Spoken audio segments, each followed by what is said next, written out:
ప్రకాశం జిల్లా అద్దంకి పట్టణంలోని బంగ్లా రోడ్డులో వైఎస్ఆర్ కాంగ్రెస్ పార్టీ ఆధ్వర్యంలో వెన్నుపోటుకు 2 ఏళ్ల సందర్భంగా నిరసన కార్యక్రమాన్ని చేపట్టారు. డాక్టర్ బిఆర్ అంబేద్కర్ విగ్రహానికి పూలమాలలు వేసి నివాళులు అర్పించిన అనంతరం కూటమి ప్రభుత్వ హామీల కరపత్రాలను దహనం చేశారు.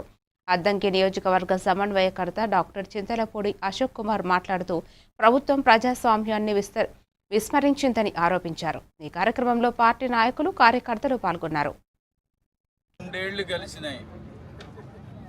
ఈ 2 ఏళ్లలో అమలులో మాత్రం సూపర్ షాక్స్ చూపిస్తున్నారు ప్రతి ఒక్కళ్ళకి. ఎందుకంటున్నానంటే 50 ఏళ్ళు నిండిన ప్రతి ఒక్క బీసీ, ఎస్సీ, ఎస్టీ వాళ్ళకి పింఛన్ ఇస్తాము అన్నారు. అది అమలు చేశారా?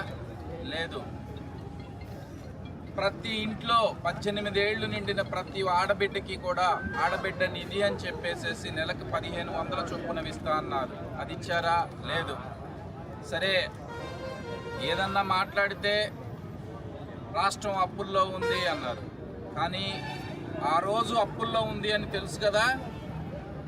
సంపద సృష్టిస్తా అని ఒకటే డైలాగ్ పట్టుకొని నాకు అవకాశం ఇవ్వండి, సంపద సృష్టించి మీ అందరినీ ఎక్కడో కూర్చోబెడతాను అని చెప్పి ఆ రోజు హామీ ఇవ్వడం జరిగింది. కానీ సంపద సృష్టి జనాలకేమో కానివ్వండి, 164 మంది ఎమ్మెల్యే